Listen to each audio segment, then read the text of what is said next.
Test 1, sample problem 1. The graph at right is for an object in a one-dimensional motion, but the vertical axis is not labeled. The horizontal axis, by the way, is time. Sorry, we can see that. Oops. We can see that right at the edge there.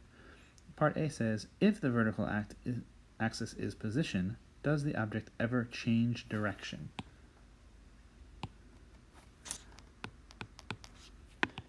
If so, at what time or times does it change its direction? And then explain.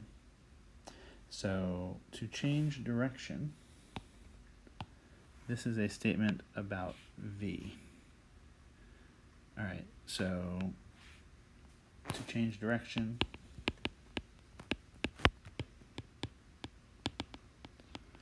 there must be at least one time where V is 0.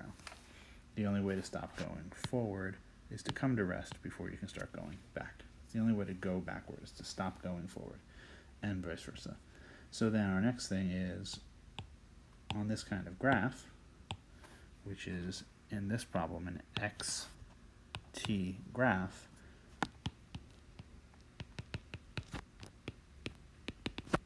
V is the slope. So we say, is there any place on this graph where the slope of the tangent line is horizontal? And of course there is.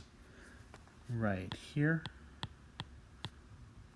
This is the line tangent to the graph at its minimum, and at that time, t equals 5, the velocity would be 0, because the slope is horizontal, right? The tangent is horizontal.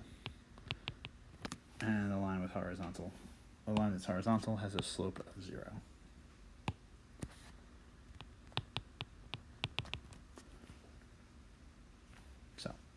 So the answer to A is yes at 5 seconds. All right. Part B says, if the vertical axis is velocity, does the object ever change direction?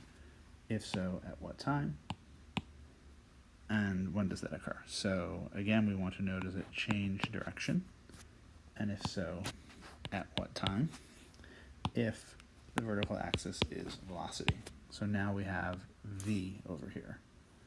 But that's easy because we still have change direction. It can only occur at the time when V equals 0.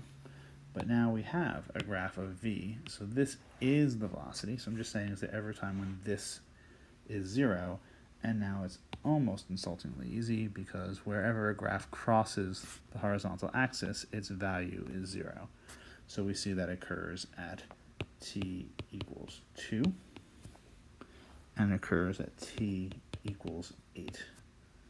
All right, t equals 2, t equals 8 are both v equals 0. So it happens, in fact, it happens twice, because at the start of this motion, during this time, the cart is moving in the plus direction, and then it comes to rest, and then during this time, it's moving in the negative direction, and then during this time, it's moving in the plus direction again. So if we were to sort of draw out what seems to be happening here, we would have something that looks something like this: slow down, go backward, come forward, without the little side-to-side notions. But there we go.